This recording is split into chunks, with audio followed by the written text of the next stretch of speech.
जय श्री कृष्ण सर। जय श्री कृष्ण मैम। कैसे हो सर आप? बढ़िया मैम, आप कैसे हैं? सब बहुत बढ़िया। एक बार सर हम चाहेंगे कि आप अपने बारे में एक बार व्यूअर्स को बता दीजिए। जी, मेरा नाम गौरव सुथार है और मेरे को टीचिंग इंडस्ट्री में 4 साल हो गए। 1 साल मैंने ऑफ़लाइन में पढ़ाया जहाँ पे मैं 3 स्कूल में बच्चों को पढ़ाता था। उसके बाद मेरे को एक लिमिट लगी कि यार ऑफ़लाइन में मैं एक लिमिटेड बच्चों को 100 या 200 बच्चों तक ही पढ़ा सकता हूँ। तो मैंने कोशिश करी कि यार मैं ज़्यादा बच्चों तक कैसे रीच करूँ, तो उसमें मेरे को एक बहुत बढ़िया साधन मिला दैट वाज़ ऑनलाइन एजुकेशन। तो मैंने स्कूल के साथ-साथ ऑनलाइन एजुकेशन में अपना एक यूट्यूब चैनल स्टार्ट किया। उसके बाद मैंने एक एडटेक कंपनी के साथ जुड़ा जिसका नाम था daily learn that was funded by daily Hunt. तो उसमें 1 साल पढ़ाने के बाद फिर मैं अनअकैडमी में स्विच हुआ, जहाँ पे मैंने 2 साल पढ़ाया। उसके बाद मैं अड्डा 24/7 में जुड़ा मैं, 1 साल वहाँ पे पढ़ाया।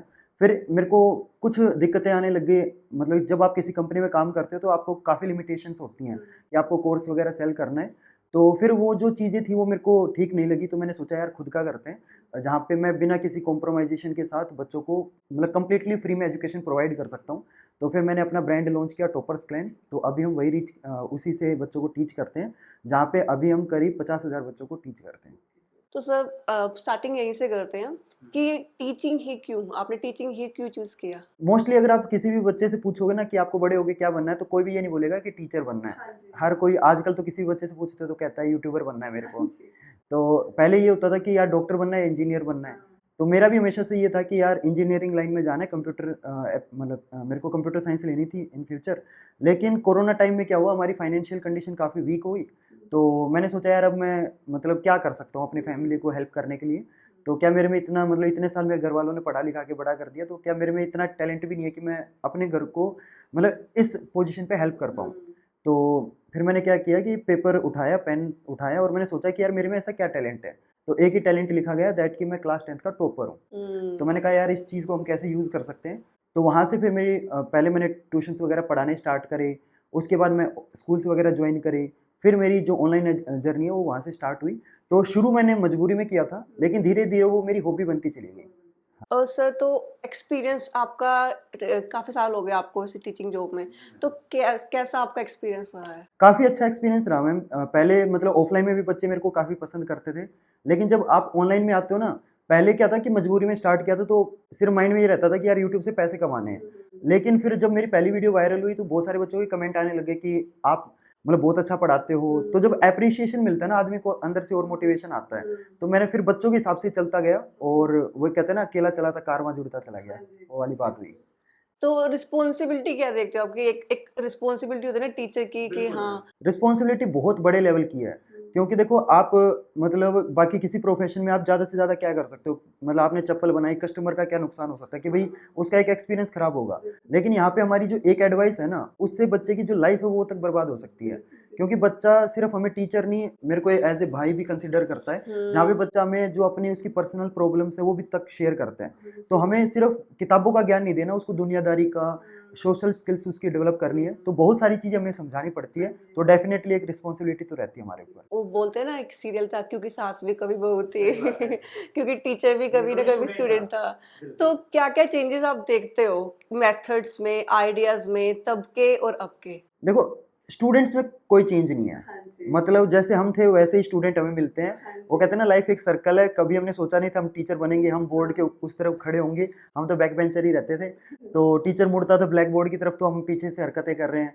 तो स्टूडेंट का आज भी वही है, टीचर ब्लैक बोर्ड की तरफ मुड़ेगा, पीछे से वही आस-पास में मतलब आपस में बातें करने स्टार्ट कर देते हैं। तो स्टूडेंट में तो ख़ैर कोई चेंज नहीं दिखता, लेकिन एजुकेशन सिस्टम हमारा काफ़ी चेंज हो गया है। पहले मतलब हमारे पास लिमिटेड टीचर होते थे कि यार जो स्कूल में टीचर है उसी से मतलब पढ़ना है वही पढ़ाएगा। लेकिन आज बच्चों के पास मतलब अनलिमिटेड टीचर्स हो गए हैं कि अगर एक टीचर से समझ नहीं आ रहा तो दूसरे टीचर पे वो स्विच हो सकता है। तो ये चीज़ मेरे को लगता है बहुत अच्छी हो गई है। हमारे टाइम पे क्या था कि यार इसी टीचर से हमें पढ़ना है, यही हमारे डाउट सॉल्व करेगा। लेकिन आज बच्चों के पास है ना दुनिया भर के टीचर हो गए हैं, मतलब इंटरनेट आ गया है। यूट्यूब पे आप जाके मतलब कंप्लीटली फ्री में एजुकेशन ले सकता है। हमारे वहाँ पे क्या होता था कि ऑफलाइन में कोचिंग चलती थी और वही हमारे आस-पड़ोस में फेमस थी, वहीं पे जाना है और वो कोचिंग इतनी महँगी होती थी कि अफ़ोर्ड नहीं कर पाते थे।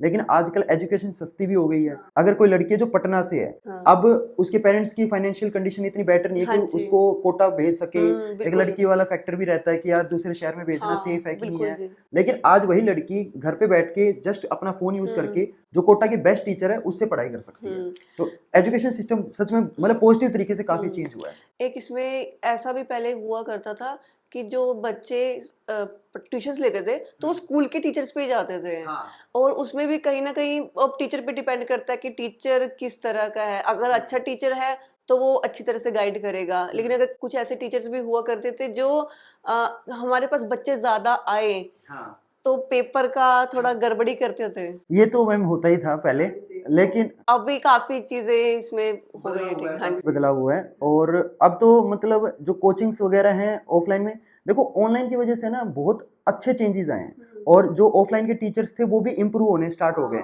पहले क्या था कि उनको ना कंपटीशन फील नहीं होता था, लेकिन आज बच्चे के पास इतने टीचर्स का एक्सेस है कि भाई वो जो ऑनलाइन टीचर्स है उस पर ज्यादा डिपेंड है कंपेयर टू अपने स्कूल टीचर या जो ट्यूशन के टीचर है।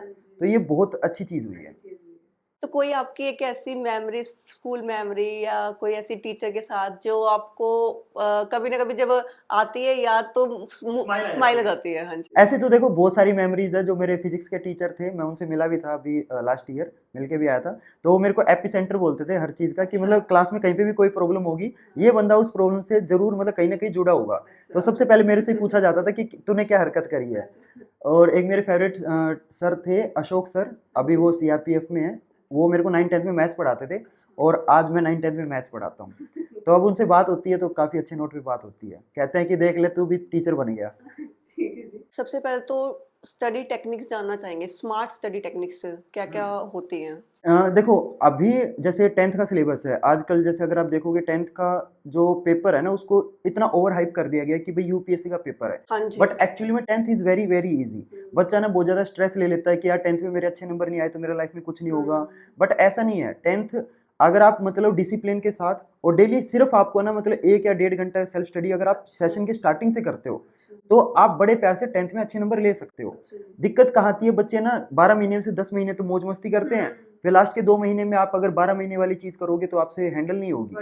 हाँ, अगर आप मतलब बहुत ज्यादा वजन उठाने की कोशिश करोगे तो आप ही दुखी होगे। तो मैं बच्चों को हमेशा ये बोलता हूँ कि यार लास्ट के 2 महीने में ज्यादा मेहनत करने के बजाय आप क्या करो, सेशन के स्टार्टिंग से ही आप थोड़ा थोड़ा पढ़ना डेली स्टार्ट कर दो। लास्ट में क्या होगा कि फिर आपके सिलेबस तो कंप्लीट हो चुका होगा, फिर लास्ट के 2 महीने आप सिंपल रिवीजन करो और इतना कर लोगे मोर देन इनफ है। इससे अच्छा। अलावा मतलब आपको कुछ करने की जरूरत नहीं है। ठीक। मैं देखता हूँ बच्चों को आजकल इतनी दुनिया भर की किताबें खरीद लेते हैं, इतने ऑफलाइन मतलब ट्यूशन भी लगवा रखा है, कोचिंग में भी जा रहे हैं, स्कूल में भी जा रहे हैं, साथ में ऑनलाइन बैच भी ले रखा है और फिर इतना कुछ करने की जरूरत नहीं है। बच्चे ना ओवर कॉम्प्लिकेट कर देते हैं चीजों को, लेकिन 10th मतलब अगर सिंपल तरीके से भी आप फॉलो करते हो सारी चीजें, बहुत ईजी क्लास है। तो मतलब कि अगर आप सेल्फ स्टडी पे 1 से 1.5 घंटा भी दो तो आप इजीली अच्छे मोर देन मार्क्स इनफ है, मोर देन इनफ है। तो सर ये तो रही स्टडी टेक्निक्स की बारी, लेकिन अब आती है नोट्स की बारी कि नोट्स कैसे बनाने चाहिए जो मोस्ट इम्पोर्टेंट है। बहुत सारे बच्चे क्या गलती करते हैं, वो ना अपने किसी फ्रेंड के नोट्स ले लेंगे या कि टीचर मेरे को नोट्स प्रोवाइड कर दे। सबसे बेस्ट नोट्स होते हैं जो बच्चा खुद बनाता है, क्योंकि उसको वो समझ आएंगे। और नोट्स बहुत सारे बच्चे क्या करते हैं, मतलब इतने लंबे लंबे नोट्स बना लेंगे कि पूरी किताब ही छाप लेते हैं अपने नोट्स में। इतना करने की जरूरत नहीं है। देखो 50% चीजें ऐसी होती है जो आपको समझ आ जाती है और कुछ चीजें ऐसी होती है जो आपको समझ नहीं आती। तो जो चीजें आपको समझ नहीं आ रही ना, सिर्फ उसके नोट्स बनाओ और अच्छा। शॉर्ट नोट्स बनाओ ताकि उसको रिवाइज करने में आपको आसानी हो। अगर आप नोट्स ही बड़े बना लोगे ना तो फिर आपको ऐसे लगेगा यार इतने नोट्स बन गए, अभी इसको रिवाइज कैसे करूंगा। छोटे नोट्स बनाओ और बहुत सिंपल नोट्स बनाओ और अपने नोट्स बनाओ, वो बेटर है। मतलब कीवर्ड्स जो कीवर्ड्स बनाओ या कुछ इंपॉर्टेंट जो लाइंस आपको लग रही है या इंपॉर्टेंट जो आपकी डेफिनेशन है या इंपॉर्टेंट फॉर्मूले आइडेंटिटीज वगैरह, सिर्फ जितनी इंपॉर्टेंट है वही लिखो। तो सर जैसे कई बार क्या होता है कि बच्चे ना क्वेश्चंस पूछते हैं, क्वेरी होती है बच्चों की काफी सारी, लेकिन कुछ क्वेरीज ऐसी होती है कि जो बिना बेमतलब की होती है। हाँ, बहुत सारी आती है। मैं मेरे पास तो मोस्ट देखो सबसे बड़ा फैक्टर मेरे साथ ये है कि मैं कभी भी बच्चे को ना एज ए टीचर बन के कभी पढ़ाता ही नहीं। बच्चा मेरे को कभी सर बोलता ही नहीं है। बच्चा मेरे को ना अपना बड़ा भाई मानता है, तो मैं बच्चे को ना हमेशा गाइड करता हूँ, मेंटोर करता हूँ। तो बहुत सारी जो उसकी पर्सनल प्रॉब्लम्स है वो भी तक मेरे साथ शेयर करता है। बहुत सारे बच्चों के मेल्स तक आते हैं, कई बार अच्छे मेल आते हैं, कई बार बच्चे मेल करते हैं कि भैया मेरा ना ब्रेकअप हो गया, मैं क्या करूँ, मेरे से पढ़ाई नहीं हो रही। ऐसे मेल्स भी आते हैं। कई बार कुछ एक्सट्रीम हो जाता है। अभी लास्ट मंथ की बात मैं बताऊं तो एक बच्चे का मेल आया कि भैया मैं ना बहुत ज्यादा परेशान चल रहा हूँ और मैं ना सुसाइड कर लूंगा। अच्छा। अब ऐसे मेल आए ना तो आपको समझ नहीं आता कि इसको मैं केटर कैसे करूं, क्योंकि आप अपना नंबर देके कॉल पे बात भी नहीं कर सकते, क्योंकि अगर वो कर भी लेगा तो फिर पुलिस रिकॉर्ड चेक किए जाएंगे किससे बात हुई थी। तो हमें उसके बच्चे के पेरेंट्स से बात करनी पड़ती है। तो कई बार बच्चा ना वो लिबर्टी खींच के ज्यादा ही पर्सनल हो जाते हैं। लेकिन हाँ, मैं थोड़ा मतलब कोशिश करता हूँ कि वो एकेडमिक के अलावा भी सारी चीज़ें उसकी जो लाइफ में चल रही है, कि मेरा दोस्त ऐसा है, मेरे स्कूल में ब्रेकअप हो गया, मेरे स्कूल के टीचर ऐसे हैं, मेरे पड़ोस में ये चल रहा है, मेरे घर पे घर वाले मेरे को फ़ोर्स कर रहे हैं। तो ऐसी चीज़ें भी बच्चा शेयर करता है, तो हमें उसके ना वो वाली जो डाउट्स है वो तक मतलब सोल्व करनी पड़ती हैं। जिससे वो पढ़ाई पर ज़्यादा फोकस कर पाए। काफ़ी इंटरेस्टिंग आती है बच्चों की। ठीक है, नोट्स मेकिंग हो गया, हमारा स्टडी टेक्निक्स हो गया, अब रिवीजन पे आते हैं। रिवीजन मैम बहुत इंपॉर्टेंट है। बहुत सारे बच्चे ना नेग्लेक्ट करते हैं इसको, ना ऐसे सोचते हैं यार रिवीजन तो होती रहेगी, ये करने की जरूरत नहीं है। देखो, अगर आप कोई भी चीज याद करते हो, आप है ना 4 दिन बाद वो चीज भूल जाओगे। उसकी सिर्फ आपकी 50% चीजें आपको याद रहेगी, आधी चीजें आप भूल जाओगे। और जो चीजें आपको याद रहेगी वो इजी वाली चीजें होंगी, जो सबको याद रहती हैं। लेकिन अगर आपको सभी बच्चों से आगे निकलना है तो जो मुश्किल चीज है ना वो आपको याद रखनी है। तो रिवीजन करना बहुत जरूरी है। रिवीजन का मतलब होता है रिवीजन, मतलब जो जो चीज आपने पढ़ी है वो एक बार दोबारा देखो। तो आपको क्या करना है, रिवीजन करने का जो सबसे बेस्ट टाइम है दैट इज मॉर्निंग। सुबह जब आप कोई भी चीज याद करते हो ना या रिवाइज करते हो तो वो चीज आपको लंबे टाइम तक याद रहती है। तो रात को आप वो चीजें पढ़ो जो आपने नहीं पढ़ी हैं, सुबह उठ के उसको रिवाइज कर लो। और रिवाइज ऐसा नहीं है कि आपको डेली रिवीजन करनी है। आप एक दिन सिलेक्ट कर लो, जैसे मैं हर बच्चे को बोलता हूँ कि 6 दिन आप पढ़ो। संडे को आपने 6 दिन जो जो चीजें पढ़ी है वो संडे वाले दिन रिवाइज कर लो, बस मोर देन इनफ है। तो मतलब कि पूरे हफ्ते का जो भी आपने पढ़ा है वो एक बार रिवाइज और संडे में मतलब बच्चे के पास पूरा दिन होता है, तो 6 दिन में जो जो पढ़ा है उसने वो रिवाइज कर सकता है। और अगर सर जैसे एग्जाम्स के दिनों में रिवीजन करनी होती है तो वो उसका क्या मेथड होता है? एग्जाम्स में देख मैम क्या होता है, मोस्टली बच्चों का ना सिलेबस कंप्लीट हो चुका होता है जनवरी तक। अगर मैं बोर्ड्स वाले बच्चों की बात करूं, चाहे 10th हो चाहे 12th हो, तो जनवरी तक उनका जो सिलेबस है वो खत्म हो चुका होता है। उस टाइम बच्चों के चल रहे होते हैं प्री बोर्ड्स। तो बच्चों को ना उस टाइम रिवीजन करनी बहुत जरूरी है। और रिवीजन करने के दो तरीके हैं, एक जो आपने पूरे साल नोट्स बनाए हैं वो रिवाइज करो, और साथ में जितने भी आपके इंपॉर्टेंट प्रीवियस ईयर क्वेश्चन है उनकी प्रैक्टिस करो। अगर आप ये दो चीजें कर लोगे, ये मान के चलो आपके प्री बोर्ड में बहुत अच्छे नंबर आ जाएंगे। सर जैसे आपने प्रीवियस ईयर के क्वेश्चंस के बात की है, तो प्रीवियस ईयर क्वेश्चंस क्योंकि उसमें से ना रिपीट बहुत सारे होते हैं क्वेश्चंस, हमने देखा है। हाँ, तो वो काफी फायदा भी देते हैं। तो वो कौन कौन से, जैसे बुक्स भी आती हैं प्रीवियस ईयर? हाँ, बहुत सारी बुक्स वगैरह हाँ। आती हैं। तो अगर कोई बच्चा, देखो मैं हमेशा बच्चों को ये बोलता हूँ कि बुक्स से बेटर कुछ नहीं हो सकता। लेकिन अगर कोई बच्चा ऐसा जो अफोर्ड नहीं कर सकता बुक्स, तो हमने ना एक ऐप बना रखा है टॉपर्स क्लैन नाम से, जिसमें हमने पिछले 10 साल के जितने भी सैंपल पेपर हैं, प्रीवियस ईयर क्वेश्चन है, प्रीवियस ईयर पेपर है, सारा स्टडी मटेरियल हमने कंप्लीटली फ्री में प्रोवाइड कर रखा है from 9th class to 12th class. तो वहां से बच्चा ऐप को डाउनलोड करके हमारे ऐप में मतलब जितने प्रीवियस ईयर क्वेश्चन है वो फ्री में मतलब पढ़ सकता है। एक बार सर दोबारा ऐप का नाम ऐप का नाम है टॉपर्स क्लैन। एग्जाम्स आते हैं या फिर हम पूरे साल की भी बात कर ले, जैसे आपने पर्सनल इश्यूज भी बोला है, तो बहुत सारे चैलेंजेस होते हैं जो बच्चा फेस करता है अपनी लाइफ में, ठीक है? तो वो चैलेंजेस स्टूडेंट जो फेस करता है उसको वो कैसे वो ओवरकम कर सकता है? 10th क्लास में सबसे बड़ा चैलेंज आता है कि एक तो देखो बच्चा ना 9th क्लास में क्या होता है कि सेम टीचर से पढ़ता है, सेम स्कूल में पेपर होते हैं, और वो सेम टीचर पेपर चेक करता है और पेपर बनाता है। तो जो स्कूल टीचर ने आंसर लिखवा रखे नोटबुक में वही सेम क्वेश्चन पेपर में आने वाले हैं, और वो सेम लिख के आएगा तो नंबर आ जाएंगे। 10th में ये सारी चीजें चेंज हो जाती हैं। स्कूल में अलग टीचर पढ़ा रहा है, पेपर आपका एग्जाम सेंटर पे होगा। अब ये भी नहीं पता बच्चे को पेपर मेरा चेक कौन कर रहा है ना, और पेपर बना कौन रहा है। और सारी चीजें ना वहाँ पे ऐसा नहीं है कि आपने जो नोटबुक में लिखवाई गई है स्कूल टीचर ने वही सेम लिख के आनी है। बिल्कुल बिल्कुल। क्वेश्चन आप मतलब क्वेश्चन का आंसर आप खुद से बना के भी लिख सकते हो। तो अब है ना पहली बार बच्चा बोर्ड एग्जाम दे रहा है तो इन चीजों में बच्चा फंस जाता है। हालांकि 9th क्लास से ज्यादा इजी है, लेकिन 10th में क्या होता है कि पेपर मतलब कहाँ बनेगा, एग्जाम स्ट्रेस, एग्जाम सेंटर में ना बहुत सारे बच्चों के साथ क्या होता है कि पूरा पेपर आता होगा, लेकिन जब वो पहली बार एग्जाम सेंटर में जाएंगे ना, एक अलग एनवायरनमेंट देख के, क्योंकि एक अलग टीचर मतलब ड्यूटी दे रहा है इन्विजिलेटर बन के, तो बच्चा ना उस चीज को मतलब घबरा जाता है। बिल्कुल। मतलब बच्चे को आंसर आता होगा, बच्चा पेपर टाइम पे पूरा नहीं कर पाता। तो उसके लिए बच्चे को क्या करना चाहिए कि जितने भी आपके प्री बोर्ड्स हैं, बहुत सारे बच्चे छुट्टी मार लेते हैं प्री बोर्ड्स के अंदर, जितने भी तुम्हारे सैंपल पेपर है उनको ना ये सोच के दो कि यार ये तुम्हारा फाइनल पेपर है। अपने फोन के अंदर है ना 3 घंटे का टाइमर लगा लो। जब तक आप एग्जाम एनवायरनमेंट के हिसाब से प्रैक्टिस नहीं करोगे ना, और आप मतलब क्वेश्चन आपको आता है, सिलेबस आपने अच्छे से कर लिया, लेकिन एग्जाम सेंटर में जाके आप घबरा जाओगे, नर्वस हो जाते हैं बच्चे। जैसे कि जब मैं उसके आईएएस की तैयारी कर रही थी, तब मैं क्या करती थी कि ना क्वेश्चंस के आंसर जब लिखती थी घर में बैठ के एसी में बिल्कुल आराम से बैठ के, पापा आके ना एसी बंद कर देते थे। पापा कहते, मैंने कहा पापा क्यों बंद किया? पापा कहते तेरे को वहाँ पे एसी नहीं मिलेगा, तो तू वहाँ पे घबरा जाएगी, तू वहाँ पे फिर यही करती रहेगी कि मेरे को। हाँ, तो वही चीज आपने ये बताई। आपको ना एग्जाम के एनवायरनमेंट के हिसाब से प्रैक्टिस करनी है, वरना अगर एनवायरनमेंट चेंज होती है आप नर्वस हो जाओगे, आपको लगेगा कि यार मैं मतलब एसी में तो ये क्वेश्चन सोल्व हो रहे थे, यहाँ क्यों नहीं हो रहे हैं। स्टूडेंट का डेली रूटीन अगर हम बात करें कैसा होना चाहिए? मैम डेली रूटीन में देखो बहुत सारे बच्चे आजकल है ना क्या करते हैं कि मतलब उनको ये बता दिया जाता है कि अगर आप 8-8 10-10 घंटे पढ़ोगे ना तो ही आपके अच्छे नंबर आएंगे। बट ऐसा नहीं, आपको इतना ओवर एग्जाम स्ट्रेस लेने की जरूरत है नहीं। 10th बहुत ईजी है, 12th भी बहुत ईजी है। मतलब बहुत सारे बच्चे ना घबरा जाते हैं 12th में भी, लेकिन 12th भी बहुत ज्यादा ईजी है। सबसे बेस्ट रूटीन बताता हूँ मैं आपको। सुबह आपको रिवीजन करनी है, और ज्यादा रिवीजन नहीं करनी, ये लगा लो आप मतलब आधा घंटा या 40 मिनट सुबह रिवाइज करो। स्कूल में जाके 5 घंटे अपने बढ़िया से पढ़ो। बहुत सारे बच्चे क्या करते हैं कि स्कूल वाले टीचर ने जो पढ़ाया ना उस पर ध्यान ही नहीं देते। लेकिन आप अगर स्कूल में जो आप 5 घंटे मतलब बिता रहे हो, अगर आप उसको यूज भी कर लोगे ना तो आपकी एक तरीके से पढ़ाई तो हो रही है, वो पढ़ाई का ही टाइम है आपका। बहुत सारे बच्चे ना सिर्फ और सिर्फ ट्यूशन पे डिपेंड होते हैं कि यार स्कूल में तो मैं ना बस मतलब मेरी मजबूरी है जाना, अटेंडेंस लगानी है, अटेंडेंस बस। लगानी है। हाँ। मतलब मोस्टली बच्चों से पूछोगे अगर यार तेरे अटेंडेंस का चक्कर ना हो तो तू स्कूल जाएगा? कोई नहीं जाएगा। तो आपको देखो अब जाना है, चाहे हंस के जाओ चाहे मतलब आप परेशान होके जाओ, जाना पड़ेगा।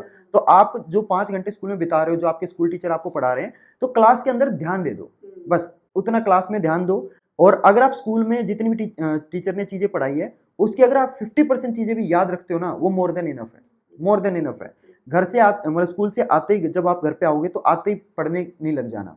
आप 1 घंटे लंच करना है, रेस्ट लो आप। हाँ। उसके बाद अगर आप ट्यूशन पे जाते हाँ हो, जी। और बहुत सारे बच्चे ना बहुत ज्यादा ट्यूशन लगवा लेते हैं, हर सब्जेक्ट के ट्यूशन लगवा साइंस की लेते हैं। अलग, मैथ्स की अलग। सिर्फ आपको 2 सब्जेक्ट के ट्यूशन लगवाने हैं जो आपके सबसे वीक है।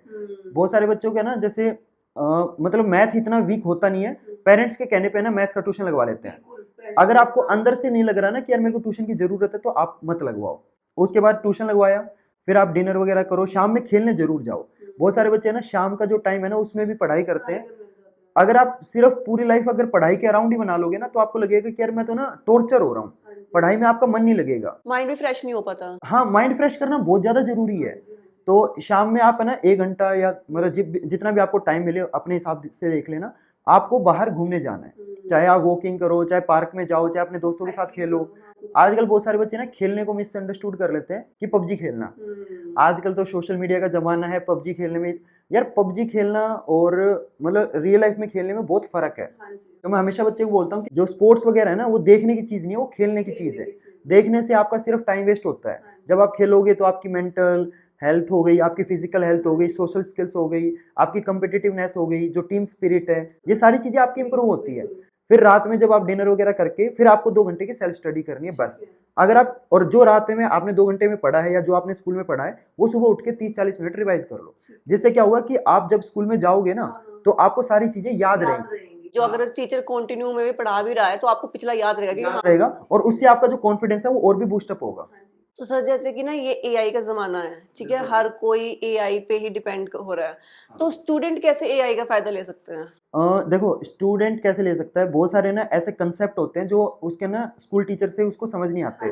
तो कुछ ऐसे कंसेप्ट होते हैं जो आप रियल लाइफ वाले जो एग्जांपल है ना उससे समझ सकते हो, उससे समझना आपको इजी हो जाएगा।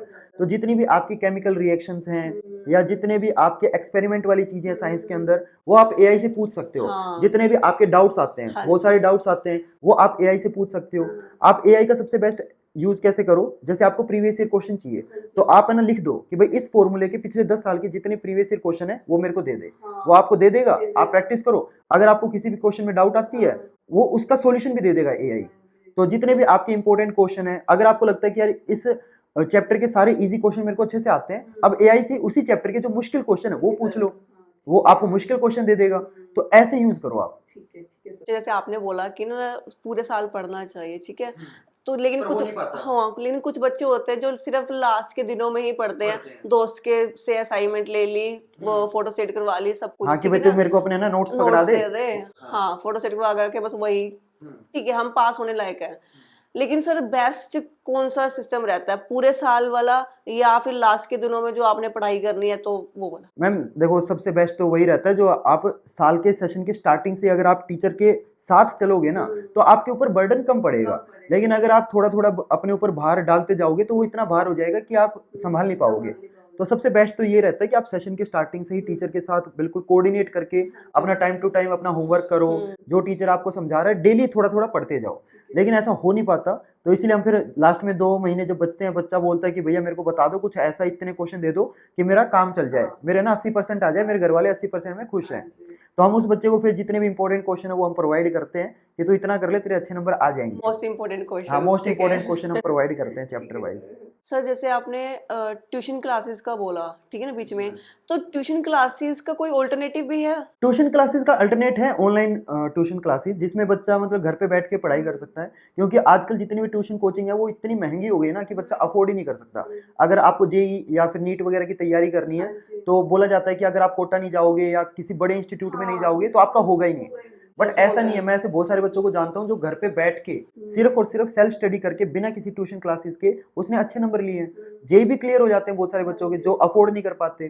तो आपको इतनी महंगी कोचिंग में जाने की कोई जरूरत नहीं है, अगर सिर्फ आपको डिसिप्लिन चाहिए और आपका डेडिकेशन, अगर आपको ये 2 चीजें हैं आपके पास, तो आज के टाइम पे बच्चा यूट्यूब से पढ़ के भी बहुत अच्छे नंबर लेके आ सकता है। तो जैसे अभी पीछे से न्यूज भी आई थी, कोटा में इस तरह के बच्चों ने ये जी किया, मैम। वो किया, इस पे क्या पॉइंट्स है आपके? मैम देखो, इसके ना बहुत सारे फैक्टर होते हैं, जैसे बच्चा ना वहां पे जाता है, कोटा में जाता है तो एक अलग एनवायरमेंट में रहता है। वो क्या होता है ना, अपने स्कूल में तो हर टॉपर बच्चा टॉपर ही होता है ना, उसको लगता है कि यार ये 30-40 बच्चे मेरी क्लास में, मैं इनमें टॉपर हूँ। लेकिन जब वो सारे स्कूलों के एक एक दो दो टॉपर बच्चे कोटा जाते हैं ना, तो फिर उसका कंपैरिजन चेंज हो जाता चेंज हो है। जाता तो वहां पे जाके देखता है कि यार मैं तो मतलब कुएं का मेंढक था, मेरे को तो कुछ पता ही नहीं था, मेरे को लगता था कि पूरी दुनिया 30-40 बच्चे ही हैं। वहां जाके उसको रियल कंपटीशन फील होता है कि भाई यहाँ पे तो सब 30 मार्क आए हुए हैं। फिर वहां पे वो कोप अप नहीं कर पाता उन बच्चों के साथ, और फिर उसके ऊपर है ना स्ट्रेस बिल्डअप होना स्टार्ट हो जाता है। उसको लगता है कि यार मेरे पेरेंट्स ने मेरे ऊपर इतना खर्चा कर दिया, मेरे पेरेंट्स की मेरे पे इतनी एक्सपेक्टेशन है कि मेरा बेटे को मैंने वहां भेज दिया, हालांकि हम अफोर्ड नहीं कर पा रहे थे, फिर भी हमने कैसे जुगाड़ करके भेज दिया। और फिर वो मतलब जब इतना होमवर्क मिलता है उसको, जेई का कंपटीशन इतना ज्यादा है, वो हैंडल नहीं कर पाता। और फिर उसकी दुनिया ना ऐसे बन जाती है, वो ये सोचने लग जाता है कि जेई हुआ तो मेरी लाइफ सक्सेसफुल है, नहीं हुआ तो मैं तो कहीं का भी नहीं बचा। बट ऐसा नहीं है, मैं हर बच्चे को यही बोलता हूँ कि यार JEE is just a part of your life, अगर नहीं होता है तो आपको ना इतना टेंशन लेने की जरूरत नहीं है। सबसे मेन चीज ये है कि आपने अगर मेहनत करनी सीख ली, अगर आप डेडिकेटेड हो, अगर आपने मेहनत करनी सीख ली, तो आप लाइफ में कहीं ना कहीं जरूर पहुंचोगे। ऐसे मत सोचो कि जेई ही मेरी पूरी दुनिया है, ऐसे सोचना नहीं चाहिए। सर जैसे हमने रूटीन की बात की थी, लेकिन कोटा में जाने वालों का रूटीन वो कैसे? चेंज हो जाता है मैम, वहाँ पे तो ऐसा होता है कि बच्चा 14-14 घंटे पढ़ाई कर रहा है, क्योंकि उसकी कोचिंग चल रही है। वहाँ पे मतलब बोर्ड्स पे तो वो ध्यान ही नहीं देते, उनका ये होता है कि भाई रोज के मतलब प्रीवियस ईयर क्वेश्चन चल रहे हैं, जेई के जितने भी इंपॉर्टेंट क्वेश्चन है वो करवाए जा रहे हैं, नोट्स बना रहा है, डीपीपीज कर रहा है। तो इतना मतलब उसको घेर लिया जाता है ना इन चीजों से कि उसकी लाइफ ही जेई बन जाती है। तो मतलब थोड़ा बहुत यार आप है ना, मैं बच्चों को ये बोलता हूँ कि यार नो डाउट देखो जेई में आपको मेहनत करनी है, वो करनी भी चाहिए, और आप अपना 100% दो। खुद से ये पूछो कि क्या आपने अपना 100% दिया। अगर देखो, अगर आपका जेई क्लियर हो गया और आपके मन में फिर भी है कि यार मैं डिजर्व नहीं करता, तो फिर कोई फायदा नहीं उसका। आप जब आईआईटी में चले जाओगे उसके बाद भी बहुत सारे लोग ऐसे हैं, मतलब आईआईटी में 10,000 सीट होती हाँ है, जी, तो इसका मतलब ये नहीं कि 10,000 के 10,000 लोग सक्सेसफुल होते हैं। बिल्कुल बिल्कुल। उसके बाद जो करोड़ों वाले जो पैकेज होते हैं वो सिर्फ 2 या 3 लोग होते हैं उन 10,000 में से जिनके लगते हैं, और वो भी सीटीसी होता है, वो भी आपका इन अकाउंट वाला पैसा नहीं होता है ना। तो ये मत सोचो कि आप 10,000 की भीड़ में खड़े हो गए तो आप सक्सेसफुल हो, ऐसा नहीं है। और अगर आप मान लो आपका जेई क्लियर नहीं होता है, तो भी आप लाइफ में कहीं ना कहीं डेफिनेटली एक अच्छी चीज, अच्छी कंपनी में जा सकते हो, अगर आप मेहनत करना जानते हो तो अपना मतलब खुद से भी रास्ते कर सकते आपके हो। बनते जाएंगे। हाँ जी, तो सर यहाँ पे ना आप उनके लिए क्या बोलना चाहोगे, उन इंस्टीट्यूशंस के लिए, उन कोचिंग सेंटर्स के लिए जो इतना इतना बर्डन बच्चे के ऊपर डाल के रखते हैं? मैम उनका तो देखो बिजनेस मॉडल है ना, अगर वो प्रेशर नहीं डालेंगे तो फिर उनका धंधा कैसे बनेगा। तो वो तो मतलब पेरेंट्स को यही दिखाएंगे ना कि भाई जेई करोगे तो ही होगा, आपका बेटा डॉक्टर बनेगा तो एम्स से ही बनेगा। नो डाउट जब आप एम्स में जाते हो तो आपकी फीस कम लगती है ना। और नीट बच्चा मोस्टली करता है इसलिए कि यार मेरे पेरेंट्स है ना प्राइवेट कॉलेज की वो फीस अफोर्ड नहीं कर सकते, तो एम्स में चला जाता हूँ। लेकिन जेई में ऐसा नहीं है, मतलब बहुत सारे ऐसे कॉलेज हैं जहाँ पे मतलब अगर आप आईआईटी नहीं मिला तो आप एनआईटी से कर लो, हाँ बिल्कुल, है ना। हाँ तो जी। ऐसा कुछ जरूरी नहीं है कि आप आईआईटी करोगे तो ही मतलब रास्ता बनेगा। लेकिन अब जैसे ये जितने बड़े बड़े इंस्टीट्यूट वगैरह होते हैं, इनका तो मॉडल है, मैं नाम ले लूंगा एक कंपनी का, वो क्या करती थी, मिस सेलिंग करती थी। तो बहुत बड़ी कंपनी थी वो, मैं मतलब उसकी ना वीडियोस यूट्यूब पे भी डली हुई हैं। उनके सेल्समैन क्या करते थे, जो 10th का बच्चा है ना उससे 11th क्लास का क्वेश्चन पूछते थे, और उसका पेरेंट्स साथ में बैठा होता था, फिर वो बच्चा घबरा जाता था। अब आप कितने भी बढ़िया स्टूडेंट हो 10th के, आप 11th का क्वेश्चन नहीं बता सकते, है ना? तो फिर वो बच्चा नहीं बता पाता था। तो फिर वो जो सेल्समैन है ना, वो उसके पेरेंट को बोलता था कि देखो आपके बेटे को तो कुछ नहीं आता, आप क्या करो, ये मेरा ना 80,000 रुपए का कोर्स ले लो।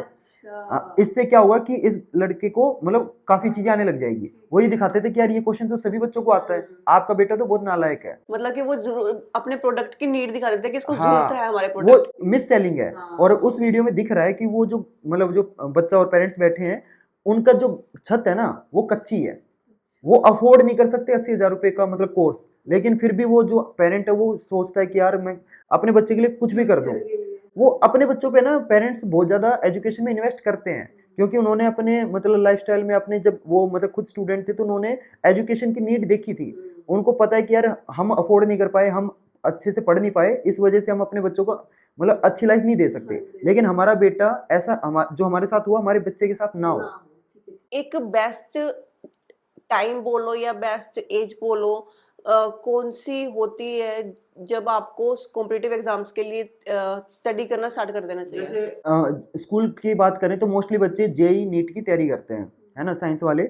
तो सबसे बेस्ट क्लास है 11th क्लास। लेकिन आजकल है ना क्या करते हैं कि 6th क्लास से ही मतलब साथ में कोर्सेज ऐड कर दिए जाते हैं कि 6th क्लास से हम बच्चे की तैयारी कराएंगे। वो अननेसेसरी प्रेशर है। आपको बच्चे पे इतना प्रेशर डालने की जरूरत नहीं है। अगर आप 10th तक तो बिल्कुल शांति से 10th पे फोकस करो। 10th जब हो जाए, जब आप 11th में जाओ तो 11th के साथ आप जेई की तैयारी करनी स्टार्ट कर दो। अच्छा। अगर क्योंकि आपको 2 साल वैसे एक्स्ट्रा मिल गए, क्योंकि 11th 12th 2 साल आप स्कूल में बिताओगे, तो साथ में आप कोचिंग ले लो। और मेरे हिसाब से 2 साल है ना जेई की तैयारी करने के लिए मोर देन इनफ है। अच्छा। बहुत सारे बच्चे ऐसे होते हैं जो 12th करते ही जेई उनका क्लियर हो जाता है। तो बेस्ट क्लास जो मैं बोलूंगा that is from 11th class. उससे पहले आपको मतलब एक्स्ट्रा प्रेशर लेने की कोई जरूरत नहीं है। कौन सी एक स्ट्रेटजी जो हर बच्चे पे काम करती हो? प्रीवियस ईयर क्वेश्चन सोल्व करना हर बच्चे पे काम करती है, क्योंकि मोस्टली पेपर आपका वहीं से मतलब रिपीट होता है। तो आप एनसीईआरटी कर लो और आप प्रीवियस ईयर क्वेश्चन कर लो, बस ये लगा लो आपके 80 to 90% के बीच में बड़े प्यार से आ जाएंगे। और ये हर स्टूडेंट पे काम हर स्टूडेंट पे काम करती है, क्योंकि पेपर ही वहां से आता है ना। 70% पेपर आपका एनसीईआरटी से आता है और 30% पेपर आपका प्रीवियस ईयर क्वेश्चन से आता है। तो आप पिछले 5 साल, बहुत सारे बच्चे पूछते हैं कि कितने साल के प्रीवियस ईयर क्वेश्चन सोल्व करने चाहिए, तो सिर्फ आपको 5 साल के प्रीवियस ईयर क्वेश्चन बस। हाँ, इतने कर लो और हर बच्चे के ना बड़े प्यार से 80 प्लस तो आ ही जाएंगे। कई बार ऐसा होता है कि ना जो बच्चे हिंदी मीडियम से आ रहे हैं, फिर वो ना एकदम से जैसे कॉम्पिटिटिव एग्जाम्स की तैयारी करते हैं, या फिर वो कई स्कूल्स होते हैं सिर्फ 10th तक के होते हैं, प्लस वन प्लस टू के लिए उन्हें दूसरे स्कूल में शिफ्ट करना फिर वो पड़ता है। इंग्लिश मीडियम में जब इंग्लिश, स्विच करते हाँ, हैं तो उनको बहुत दिक्कत आने लग बहुत जाती दिक्कत है। आती है। इसीलिए मैं हर बच्चे को मोस्टली तो ये बोलता हूँ कि यार स्टार्टिंग ही आप ना इंग्लिश मीडियम से करो। लेकिन अगर आप हिंदी मीडियम से हो तो स्टार्टिंग के 2 महीने आपको दिक्कत आएगी, आपको एक्स्ट्रा मेहनत करनी पड़ेगी, लेकिन हो जाता है, इतना मुश्किल है नहीं। और आप ना अपने जो टीचर्स है ना, जो स्कूल टीचर है, उनको पहले ही बता दो कि भाई मैं हिंदी मीडियम से हूँ, तो आप मेरे पे ना थोड़ा सा एक्स्ट्रा मतलब फोकस करना। तो सिर्फ 2 महीने की मेहनत है, उसके बाद आपका हो जाता है। रैपिड फायर पार्ट होगा ये, आपसे कुछ क्वेश्चंस पूछेंगे, तो इसमें से आपको ना सबसे इंपॉर्टेंट चूज करना है, तो आपको 2 ऑप्शन देंगे, जो आपको लगता है सबसे इंपॉर्टेंट है वो चूज करना है, मैथ्स और साइंस। यार मुश्किल है, लेकिन मेरा फेवरेट सब्जेक्ट मैथ है तो मैं मैथ ही नाम लूंगा। इंडियन हिस्ट्री और वर्ल्ड हिस्ट्री, सबसे इंपॉर्टेंट जो आपको लगता है दोनों में से? वर्ल्ड हिस्ट्री, क्योंकि वर्ल्ड में इंडिया भी आ गया। फिजिक्स और chemistry? Physics. Physics. Sample papers और या फिर प्रीवियस ईयर के क्वेश्चन पेपर? सैंपल पेपर, क्योंकि हर साल पैटर्न चेंज होता है। ओके। बेस्ट एडवाइस जो आपको कभी मिली हो? नेवर हेट द विनर, कि Okay. मतलब जो आपसे आगे है उसको कभी हेट मत करो, उससे सीखो। ठीक है। एडवाइस जो आप किसी को देना चाहोगे बच्चों को? Discipline is the key. अच्छा। बस बहुत जेनरिक एडवाइस है, लेकिन काम करती है, मेरे लिए तो हमेशा काम हाँ। करती है, और जिनको मैंने दिया और जिन्होंने फॉलो करी है हमेशा उनके लिए काम करती है। Best book for self motivation? Atomic habits. और अगर कोई बच्चा स्कूल में है तो उसको मैं हमेशा जो बेस्ट बुक रेकमेंड करता हूँ, मतलब बच्चे को ना एक तो ये लगता है कि सिर्फ है ना एनसीईआरटी वाली किताबें होती हैं, बहुत सारी सेल्फ हेल्प वाली बुक्स आती हैं। अगर कोई बच्चा कॉलेज में है तो उसको मैं रेकमेंड करूंगा नवल रविकांत सर की द एल्मेनेक। आपका फेवरेट यूट्यूब टीचर? मेरा favourite YouTube teacher Vikrant Kirar. 3 चीजें ऐसे जो हर स्टूडेंट को करनी चाहिए एग्जाम से पहले? अपने दोस्तों से बातें कम करना स्टार्ट कर दो, क्योंकि वो फिर मतलब अगर वो आपको बताएंगे ना कि यार मैंने इतना सिलेबस कर लिया, मैंने ये कर लिया, मैंने वो वाली बुक कर ली, तो आप है ना मतलब अननेसेसरी प्रेशर ही पड़ेगा, परेशानी होगी, उससे कोई फायदा नहीं होने वाला। तो थोड़ा ना कम कर दो कि मतलब अपने दोस्तों वगैरह से बात करना। और कहते हैं ना कि शांति में आप इतनी मेहनत करो कि आपकी जो कामयाबी है वो शोर मचा दे, तो आपको किसी को बताना ना पड़े पेपर के बाद कि आपके कितने परसेंटेज आए हुए हैं। दूसरा, प्रीवियस ईयर क्वेश्चन करने स्टार्ट कर दो। वो तो मतलब एक बहुत जेनरिक एडवाइस होगी। और कोशिश करो कि ना आप मतलब जब आपके पेपर आए तो लास्ट के 2 महीने ना सोशल मीडिया कम कर दो बस। मतलब मैं ये नहीं कह रहा कि बिल्कुल बंद कर दो, लेकिन एक टाइम लिमिट कर दो कि मैं पूरे 24 घंटे में सिर्फ आधा घंटा सोशल मीडिया चलाऊंगा। लेकिन हाँ, जो आधा घंटा है सिर्फ आधा घंटा ही है।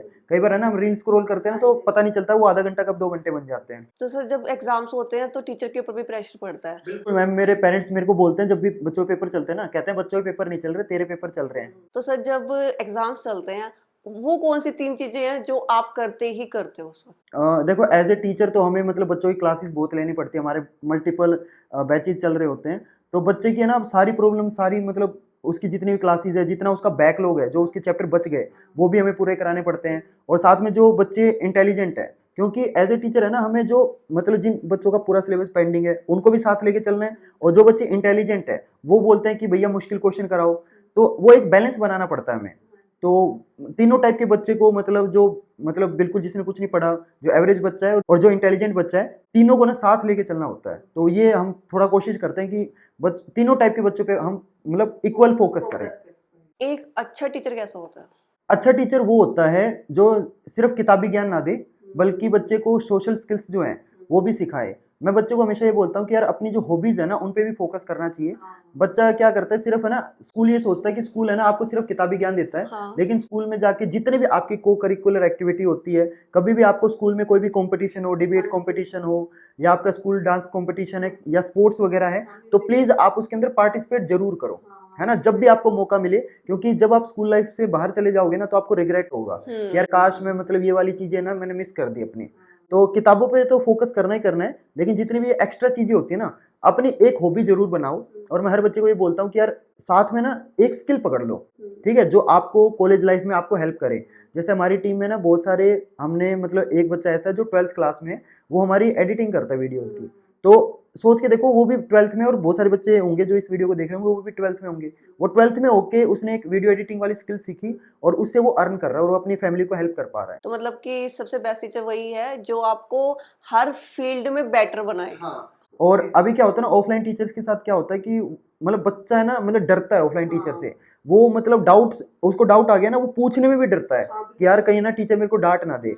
लेकिन यहीं पे ना मैं बच्चे को एक है ना भैया वाला जो इमोशन है ना वो कनेक्ट करके मैं बच्चे को पढ़ाता हूँ, जहाँ पे बच्चा ने मेरे को सारी अपनी जो प्रॉब्लम है वो बिल्कुल खुल के बता खुल देता के है बता। कि भैया मेरे साथ ये हो रहा है, मेरा दोस्त के इतने नंबर आ गए, मेरे पेरेंट्स को ना मतलब मेरे से इतनी एक्सपेक्टेशन है, मैं क्या करूँ। तो हम उसको फिर है ना वो वाली चीजें गाइड करते हैं। स्टूडेंट लाइफ में स्पिरिचुअलिटी कितनी इंपॉर्टेंट लगती है? बहुत इंपॉर्टेंट लगती है मैम, क्योंकि देखो बच्चे के ऊपर है ना बहुत सारे मतलब एक्सपेक्टेशन हो गए, एग्जाम स्ट्रेस हो गया, बहुत सारी प्रॉब्लम से ना बच्चा गुजर रहा होता है, और वो चीज है ना सिर्फ बच्चा समझता है, हम बड़े नहीं समझ पाते कई बार। तो सबसे इंपॉर्टेंट चीज है पेशेंस, है ना। और एक चीज है ना हमेशा समझ लो कि आपकी करी हुई मेहनत कभी भी बेकार नहीं जाती। बिल्कुल नहीं और ये जाती। चीजें आपको कौन सिखाएगा, पेशेंस, आपका मतलब डेडिकेशन, डिसिप्लिन, ये चीजें कहाँ से आएंगी, ये स्पिरिचुअलिटी से आएंगी। तो आप भगवान में विश्वास रखो, और स्पिरिचुअलिटी का मतलब ये नहीं है कि आप है ना डेली पूजा कर रहे हो, आप है ना मन में भगवान को मानो, है ना। और आप ये सोचो कि यार भगवान मेरे को देख रहा है, मेरी मेहनत भगवान देख रहा है, और वो सारी जो आपकी मेहनत है वो जमा हो रही है। हाँ जी। तो स्पिरिचुअलिटी होना, भगवान पे विश्वास होना बहुत जरूरी है। मतलब कि अगर आपको कभी सर अवेलेबल ना हो तो आप भगवान से भी बात कर सकते हो, बिल्कुल, उनको अपनी बिल्कुल। बातें बता सकते बिल्कुल मैम, और मेरे को बहुत कमेंट आते हैं कि हमारे लिए तो आप ही भगवान हो। मैं अभी कल होटल में गया था तो वहाँ पे बच्चे मतलब बच्चे बहुत मिलते रहते हैं। तो बच्चे कहते हैं कि भैया मैं आपसे पढ़ा हूँ, आपने जो जो कराया था वो एग्जैक्टली वही सेम पेपर में आया, थैंक यू। मतलब बहुत सारे मतलब अच्छे अच्छे कॉम्प्लीमेंट मिलते हैं बच्चों के। बच्चों, और बच्चों से तो मिलते मिलते हैं, बच्चों के पेरेंट्स से मिलते हैं। पेरेंट्स बात करते हैं कि यार हम देखते थे कि आपकी वीडियो देखता रहता था, ये आपके नोट से पढ़ा है, आपका बैच लिया हुआ है। हैं। तो अच्छा लगता है कि आप हम जो वीडियोस बनाते हैं उससे सच में किसी की लाइफ में पॉजिटिव इम्पैक्ट आ रहा है। जैसे एजुकेशन सिस्टम इतना महंगा हो चुका है, बिल्कुल अगर हम वैसे नॉर्मली बात करें पढ़ाई कम है और बाकी सब चीज़ों पे पैसा ज़्यादा लगाया जा रहा है। बुक्स, फालतू की बुक्स आ रही बुक्स हो हैं, गई और मतलब बहुत सारी खर्चे हैं मैम। और ऊपर से फिर ट्यूशंस हो गई, कोचिंग सेंटर्स हो गए। कौन सा एक ऐसा प्लेटफॉर्म है जहाँ पर बच्चा कम पैसों में अच्छी एजुकेशन ले सकता है? मैम मैं बच्चे को बोलता हूँ देखो यार आपको ना इतनी कोचिंग वगैरह, इतने ट्यूशन वगैरह में, या फिर है ना आपको दुनिया भर की किताबें खरीदने की जरूरत हाँ नहीं है। जी। आप सिर्फ है ना स्कूल पे फोकस करो, जो आपको 5 घंटे आप स्कूल में बिताते हो, आप अपने स्कूल टीचर के साथ पढ़ो, डेली अपना होमवर्क करो। और हमने मतलब इस चीज को ना हमने नोटिस किया कि यार बहुत सारे बच्चे ऐसे हैं जो अफोर्ड नहीं कर पाते, और इस प्रॉब्लम को सोल्व करने के लिए हमने ना टॉपर्स क्लैन लॉन्च किया था, क्योंकि मैं बहुत सारे एडटेक कंपनी में पढ़ा चुका हूँ, तो मैं देखता था कि वहाँ पे ना कोर्सेज का जो प्राइसिंग है वो 10,000, 15,000, 40,000 रुपए है। और पेरेंट्स के मेरे पास कॉल आते थे कि यार हमें ना अफोर्ड नहीं कर पा रहे। हाँ, मतलब बच्चा ना बोलता है कि मेरे को गौरव सर से पढ़ना है, लेकिन मतलब इतना कोर्स का रेट है, अब मेरा उस पर कंट्रोल नहीं चलता, क्योंकि मैं तो कोर्स का प्राइस डिसाइड नहीं कर सकता। इसी प्रॉब्लम को के लिए मैंने ना अपना फिर कंपनी को ड्रॉप कर दिया, मैंने रिजाइन दे दिया था। हालांकि मेरा पैकेज बहुत अच्छा था, लेकिन मैंने सोचा कि यार मैं अगर इस फील्ड में आया हूँ तो मैं बच्चों की वजह से आया हूँ, और अगर मैं बच्चों की हेल्प नहीं कर पा रहा तो फिर क्या फायदा है। इसमें तो कंपनी में रह के तो सिर्फ मेरा फायदा हो रहा है, बच्चे का तो नुकसान हो रहा है ना। कंपनी का फायदा हो रहा है, मेरा फायदा हो रहा है, बच्चे का नुकसान हो रहा है। तो इस प्रॉब्लम को सोच के फिर मैंने ना बहुत बड़ा डिसीजन लिया अपनी लाइफ में, कि इतने बड़े पैकेज को छोड़ के मैंने फिर अपना स्टार्ट किया कि यार हम है ना मतलब एजुकेशन को अफोर्डेबल बनाएंगे। और हमने जो 40,000 का कोर्स था वो हमने सिर्फ 2,000 में लॉन्च किया, बस 2000 जिसमें में? हम 2,000 रुपए में पूरे 12 महीने बच्चे को पढ़ाते हैं, और सारे के सारे सब्जेक्ट्स, सिर्फ एक सब्जेक्ट नहीं। अब कहीं भी आप ऑफलाइन में ट्यूशन वगैरह पूछोगे ना, तो एक सब्जेक्ट का एक महीने का जो कॉस्ट होता है वो 1,000 रुपीज होता है। तो अगर बच्चा ये लगा लो 5 सब्जेक्ट का मतलब ट्यूशन लगवाता है तो 5,000 रुपये हो गया, 12 महीने का 60,000 रुपये हो गया। तो हम जो 60,000 वाली जो चीज़ है वो सिर्फ हम बच्चे को 2,000 में अवेलेबल कराते हैं। और कई कोचिंग सेंटर्स तो ऐसे भी होते हैं जो जिनकी फीस अलग होती है, हाँ, नोट्स अगर आपको लेने हैं वो बिल्कुल। उसके लिए अलग से पैसे देने पड़ेंगे। हाँ, एक्स्ट्रा अग क्लासेस के लिए, हाँ, डाउट सॉल्विंग के लिए। हाँ जी, अगर आपको ऑडियो वाली फैसिलिटी चाहिए तो उसके लिए आपको अलग से देना पड़ेगा, और आपने 2000 में। बिल्कुल मैम, जिसमें हम बच्चों की डाउट भी सोल्व करते हैं, और क्लासेस रिकॉर्डेड ही नहीं, हमारी लाइव क्लासेस हैं, जिसमें आपको अगर तुरंत कोई भी डाउट आए तो तुरंत आप अपने टीचर से ना डाउट उसी टाइम सोल्व करवा सकते हो। बहुत बढ़िया सर। और अभी क्या होता है ना, जैसे आप किसी भी ऑफलाइन में जाओगे ना तो वहां पे लिखा होता है स्टार्टिंग फ्रॉम 40,000, लेकिन वो दिखावटी है। उसके बाद उसमें ना काफी चीजें ऐड नहीं होती, आपकी किताबें, बुकलेट्स, आपकी डीपीपी, आपके डाउट सॉल्विंग काउंटर होता है, हाँ। ये सारी बाद में ना ऐड ऑन होता है। और वो 40,000 कब 80,000 बन जाता है, पेरेंट्स को समझ नहीं आता, और वो 40,000 देके पेरेंट्स फंस जाता है कि यार अब हम तो कोचिंग भी स्विच नहीं कर सकते, तो बहुत दिक्कत आती है। लेकिन हमारा बहुत क्लियर है, सिर्फ 2,000 रुपये दो, जिसमें आप 12 महीने हमारे जो बेस्ट टीचर है आप घर पे बैठ के पढ़ सकते हो, जिसमें आपका मतलब आने जाने का खर्चा बचता है, आपका जो स्कूल ड्रेस है वो सब सारा खर्चा बचता है। खर्चे बच जाते हैं। बिल्कुल, बहुत सारे खर्चे बचते हैं। सर जैसे कि अब एग्जाम्स खत्म हो चुके हैं, बोर्ड के एग्जाम्स, अब नए बच्चे आएंगे 10th में, +2 में, ठीक है, उनके लिए आप क्या एडवाइस देना चाहेंगे कि आपको स्टार्टिंग से ऐसा करना चाहिए, मिड में ऐसा करना चाहिए, इस तरह का? सबसे पहले बहुत सारे बच्चे क्या करते हैं ना, एनसीईआरटी तो खरीदते हैं, साथ में ना बहुत सारा मतलब बंडल खरीद लेते हैं। उनके सीनियर बताएंगे कि यार मतलब ये वाली बुक भी करी थी मैंने, ये वाली बुक भी करी थी, लेकिन ये नहीं बताते ना ये वाली बुक उसने कौन से महीने में करी थी। तो बच्चे ना शुरुआत में इतनी सारी बुक्स परचेज कर लेते हैं, और फिर मतलब कर एक भी बुक नहीं पाते। तो सभी बच्चों को मैं ये बोलता हूँ, स्टार्टिंग से सिर्फ और सिर्फ आप ना 6 महीने एनसीईआरटी बुक के लिए निकाल दो। स्टार्टिंग में आपको सिर्फ एनसीईआरटी करनी है। जब आपका सिलेबस कंप्लीट हो जाए, जब आपकी एनसीईआरटी आपको लगे कि यार मेरे को ना अब एनसीईआरटी अच्छे से आती है, उसके बाद आप दूसरी बुक पे स्विच करो। आप जब आप नई बुक लो ना, कोई भी रेफरेंस बुक लेते हैं, मैं मोस्टली बच्चों को बोलता हूँ कि ओसवाल पब्लिकेशन जो है वो सबसे बढ़िया बुक बनाता है। तो आप एनसीईआरटी करने के बाद ओसवाल के क्वेश्चन बैंक ले लो। जब वो क्वेश्चन बैंक हो जाए, कई बार बच्चे ना मल्टीपल बुक ले लेते हैं और होते उनसे एक भी नहीं है। एक बुक लो, उसको पकड़ो, उसको खत्म करो, उसके बाद आपको दूसरी बुक लेनी है। सर जैसे कि अब एग्जाम्स खत्म हो चुके हैं, अब जिन्होंने 10th के एग्जाम्स दिए हैं वो +1 में जाएंगे, ठीक है, और उसमें स्ट्रीम का चक्कर पड़ता है कि आपको कौन सी स्ट्रीम में जाना है। तो वो कई बार बच्चे नंबर्स के बेसिस पे लेते हैं। कई बार पेरेंट्स कहते हैं तेरे इतने अच्छे नंबर आए तो तू क्यों आर्ट्स में जाना है, क्यों अब नॉन मेडिकल ले गया, मेडिकल ले। ये और बच्चे का भी ये इंटरेस्ट होता है, तो बच्चे को किस बेसिस पे स्ट्रीम सेलेक्ट करनी चाहिए? यहाँ पे मैम 2 टाइप के बच्चे आते हैं। एक ऐसे बच्चे आते हैं जिनको ना खुद समझ नहीं आ रहा होता कि यार मेरे को कौन सी स्ट्रीम लेनी है, तो वो या तो अपने ना क्लासमेट को देख लेंगे कि मेरे ना दोस्त ने साइंस ले ली तो मैं भी साइंस ले लेता हूँ। वो अपना इंटरेस्ट है ना, उसको पता ही नहीं कि मेरा इंटरेस्ट किस चीज में है। या फिर वहीं पे ना दूसरे टाइप के बच्चे ऐसे होते हैं जिनको पेरेंट्स बहुत अच्छे होते हैं, पढ़े लिखे होते हैं, तो पेरेंट्स अच्छे गाइड कर देते हैं, जिसमें है ना बच्चे को पता होता है कि यार साइंस स्ट्रीम में मेरे को ये मिलेगा, कॉमर्स में मेरे को ये मिलेगा, आर्ट्स में मेरे को ये मिलेगा। तो पहले से बच्चे का डिसाइडेड होता है। तो जिन बच्चों का डिसाइडेड है वेल एंड गुड है, ठीक है, लेकिन फिर भी मैं आपको बोलूंगा कि एक बार है ना आप खुद से मतलब ये जो डिसीजन है ना, ये ऐसा डिसीजन है जिसपे आपकी ना पूरी लाइफ डिपेंड करती है ना। आप कल को फिर है ना, मैं देखता हूँ बहुत सारे कॉलेज में जाके ना बच्चे ऐसे सोचते हैं यार मैंने ना साइंस स्ट्रीम लेके ना मैं फंस गया हूँ, अब मैं समझ नहीं आ रहा कि अब स्ट्रीम तो चेंज कर नहीं सकते बाद में, तो बच्चे फंस जाते हैं। मिड में चेंज भी करते हैं काफी बच्चे भी। हाँ, 11th में चेंज हो हाँ, जाता है, लेकिन हाँ। अगर आप मान लो कॉलेज तक चले गए हाँ। तब चेंज करना बहुत ज्यादा मुश्किल हो जाता है। क्योंकि आप ऑलरेडी 11th-12th में इतना मतलब पैसा लगा चुके हो और उसके बाद करियर स्विच करना is a very very big decision. अब वहीं पे जो दूसरे टाइप के बच्चे हैं ना, जिनको समझ नहीं आ रहा कि मैं क्या करूं, तो देखो पहली चीज किसी भी अपने ना क्लासमेट को देख के चूज नहीं करना, ठीक है। हो सकता है वो जो आपका दोस्त है उसको तो अच्छी गाइडेंस मिली है, उसको ऑलरेडी क्लियर है कि मेरे को इसी स्ट्रीम में जाना है, लेकिन आपको पता नहीं है। बाद में आपको रियलाइज होगा कि यार मैं तो फंस गया, अब ये तो पढ़ाकू निकला लेकिन मैं तो कुछ नहीं कर पा रहा। अब दूसरा होता है पेरेंट्स के चक्कर में पड़ जाते हैं, पेरेंट्स को सोशल स्टेटस बनाने के लिए कि भाई मेरा लड़के ने तो साइंस लिया है, वो एक्सेप्ट नहीं कर पाते कि मेरा लड़का भी आर्ट्स ले सकता है। अब मैं अपने रिश्तेदारों में अपने पड़ोसी को बताऊंगी तो मतलब मेरे बच्चे की तो बेइज्जती हो जाएगी, तो वो वाला फैक्टर भी आ जाता है। तो बच्चा ना पीयर प्रेशर में आके ना गलत डिसीजन ले लेता है। तो मैं हमेशा बच्चे को बोलता हूँ पहले तो देखो, सबसे पहले आपको क्या करना है, अपना सोचो कि आपका इंटरेस्ट किस चीज में है। अगर आपको डॉक्टर बनना है तो क्लियर आपका कि भाई आपको मेडिकल लेना है। अगर आपको क्लियर है कि मेरे को ना कंप्यूटर साइंस वाले फील्ड में जाना है, मेरे को कोडिंग वाली लाइन में जाना है, तो आपको नॉन मेडिकल जाना है। लेकिन पहले तो अपने माइंड से ये चीज निकाल दो कि आर्ट्स जो स्ट्रीम है ना, हमने एक तो इतना वो बना रखा है, लेयर बना रखी है कि सबसे टॉप पे साइंस है, फिर कॉमर्स है, फिर आर्ट्स है। ऐसा नहीं है, तीनों स्ट्रीम आपकी बराबर है, बिल्कुल काम आती हैं। अगर आपको हिस्ट्री में इंटरेस्ट है तो आप आर्ट्स ले सकते हो, और आर्ट्स लेके बहुत सारे लोग अच्छे कामयाब हो जाते हैं। बहुत सारे लोग जो ऐसे फाउंडर है मैं जानता हूँ जिन्होंने आर्ट्स स्ट्रीम ली थी।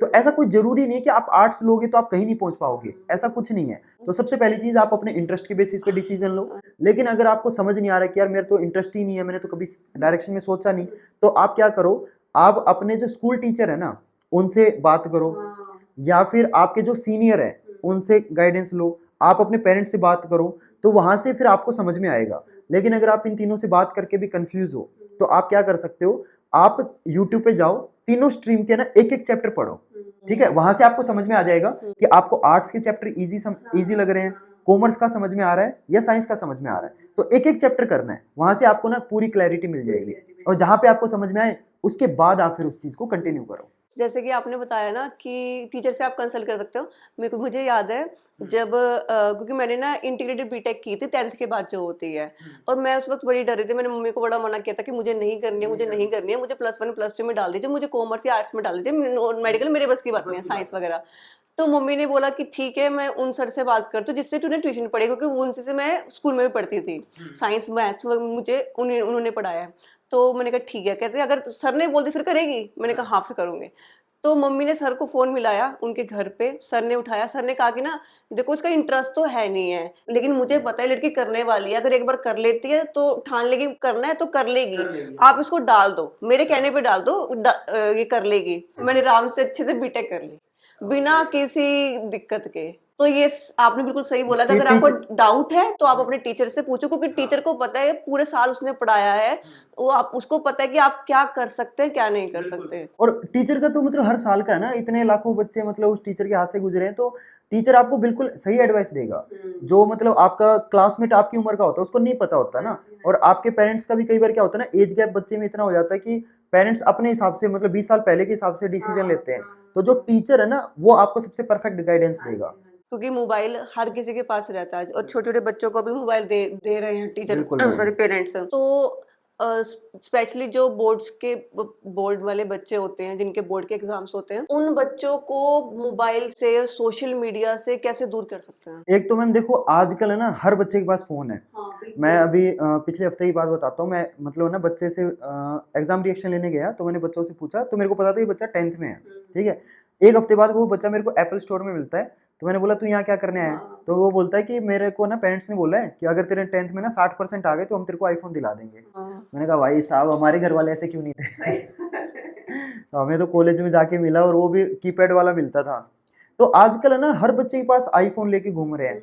तो और आईफोन के अंदर है ना मोस्टली बच्चा ना 2 ही ऐप चलाता है, या तो यूट्यूब या फिर इंस्टाग्राम। अब देखो no doubt YouTube is very very better app than Instagram, क्योंकि वहां पे बच्चा पढ़ भी सकता है। लेकिन बच्चा ना इजीली डिस्ट्रैक्ट भी हो जाता है, क्योंकि जब पढ़ने वाली वीडियो देख रहा है तो उसके नीचे रिकमेंडेशन में और भी बहुत सारी चीजें आ रही हैं। समय रैना का इंडिया गोट लेटेंट भी आ रहा है, वो अलग अलग तरह का कंटेंट आ रहा है, तो बच्चा डिस्ट्रैक्ट हो जाता है। तो अब बच्चे को पता नहीं चलता कि यार कब है ना 2 मिनट वो आया तो यूट्यूब पे पढ़ने था, लेकिन कब मतलब पढ़ने वाली वीडियो से कहाँ पे वो कॉमेडी वाली में चला गया, फिर पता नहीं क्या क्या देखने लग गया। और फिर बाद में ना 2 घंटे बाद उसको रियलाइज होता है कि यार मैं तो पढ़ने आया था। फिर वो जो गिल्ट वाला फैक्टर है वो स्टार्ट हो जाता है। फिर वो रात में ना छत को देखते हुए सोएगा तो ये सोचेगा कि यार मैं तो अपना आज का पूरा दिन वेस्ट कर दिया। फिर क्या आएगा माइंड में उसके, कोई नहीं कल से ना मैं बिल्कुल सोशल मीडिया छोड़ दूंगा। तो पहली चीज तो देखो यार, सोशल मीडिया ना आप इतनी आसानी से छोड़ नहीं सकते।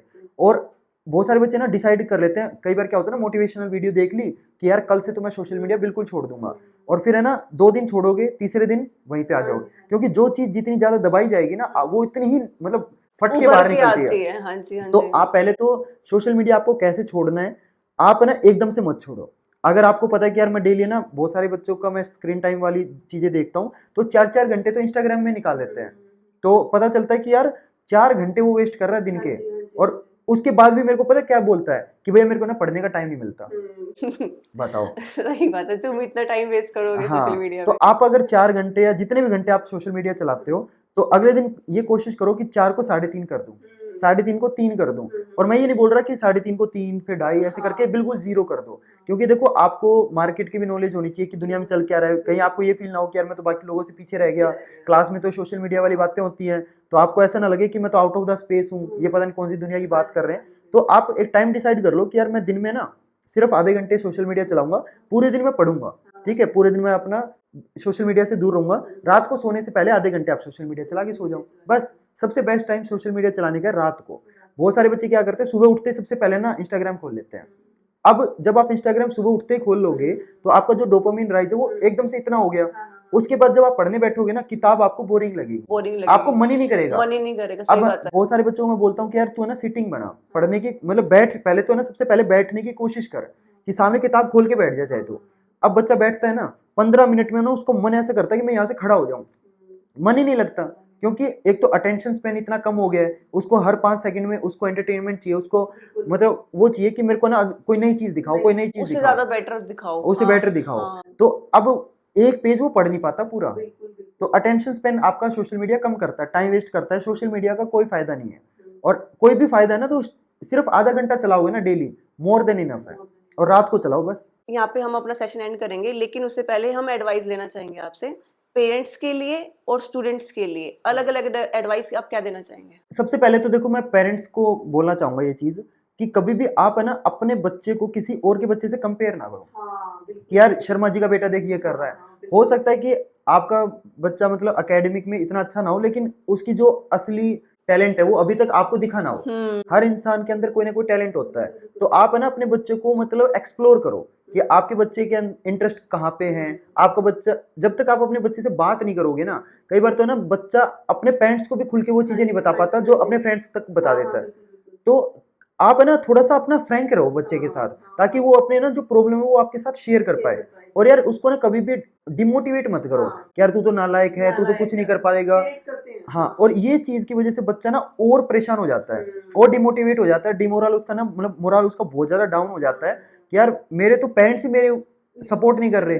तो कभी भी ना एक तो अपने बच्चे को किसी से कंपेयर मत करो कि यार तू कुछ नहीं कर पाएगा, उसका बेटा देख ये कर रहा है। हो सकता है फलाने का बेटा ना मतलब पढ़ाई में अच्छा हो, लेकिन हो सकता है कि आपका बेटा किसी और चीज में अच्छा लाइफ हो। में ना वो हाँ, अच्छा ना निकल पाए, आपका बेटा निकल हाँ, जाए। तो ऐसा मतलब मोरल कभी भी डाउन नहीं करना। और अगर आपके बच्चे के मतलब अच्छे नंबर नहीं आते तो उसको प्यार से समझाओ, हर चीज को प्यार से डील करो। क्योंकि यार उसकी मतलब एक तो वो 15-16 साल का बच्चा है, उसमें हार्मोनल चेंजेस आ रहे हैं, वो बच्चा वैसे परेशान है, उसको समझ नहीं आ रहा कि हो क्या रहा है। तो और उस ऊपर से आप है ना उस पे ये प्रेशर डाल दोगे, तो वो कहीं ना ये बहुत ज्यादा परेशान हो जाएगा। नंबर्स का प्रेशर नहीं होना चाहिए। हाँ, मतलब नंबर्स का तो प्रेशर होना ही नहीं चाहिए। मतलब है ना कभी भी आप है ना नंबर के बेसिस पे है ना बच्चे को जज ही मत करो, क्योंकि बच्चे को ये लगता है कि मेरे नंबर अच्छे आएंगे ना तो ही मैं इंटेलिजेंट हूँ। ऐसा नहीं है। बहुत सारे लोग ऐसे होते हैं जो मतलब फिर बच्चा क्या करता है, चीटिंग की तरफ मोटिवेट हो जाता है कि यार मेरे को तो ना सिर्फ जो पढ़ना है ना वो पेपर के लिए पढ़ना है। पेपर खत्म होने के 4 दिन बाद बच्चे से वही सवाल पूछोगे वो जवाब नहीं दे सकता, क्योंकि वो पढ़ाई सिर्फ पेपर के लिए कर रहा था, वो नॉलेज के लिए पढ़ ही नहीं रहा है। और स्टूडेंट को मैं ये बोलना चाहूंगा कि यार सिर्फ है ना पढ़ाई को ही अपनी दुनिया मत बनाओ, है ना। आप मतलब बाहर की चीजें भी सीखो कि दुनियादारी में आपकी कौन सी चीजें काम आएंगी। आपका कम्युनिकेशन स्किल वो इम्प्रूव करना चाहिए एज ए स्टूडेंट। मतलब मैं अगर बताऊं, आप अगर स्टूडेंट है तो मैं जब स्टूडेंट था तो मेरी एक चीज बहुत ही वीक थी, मैं इंट्रोवर्ट था।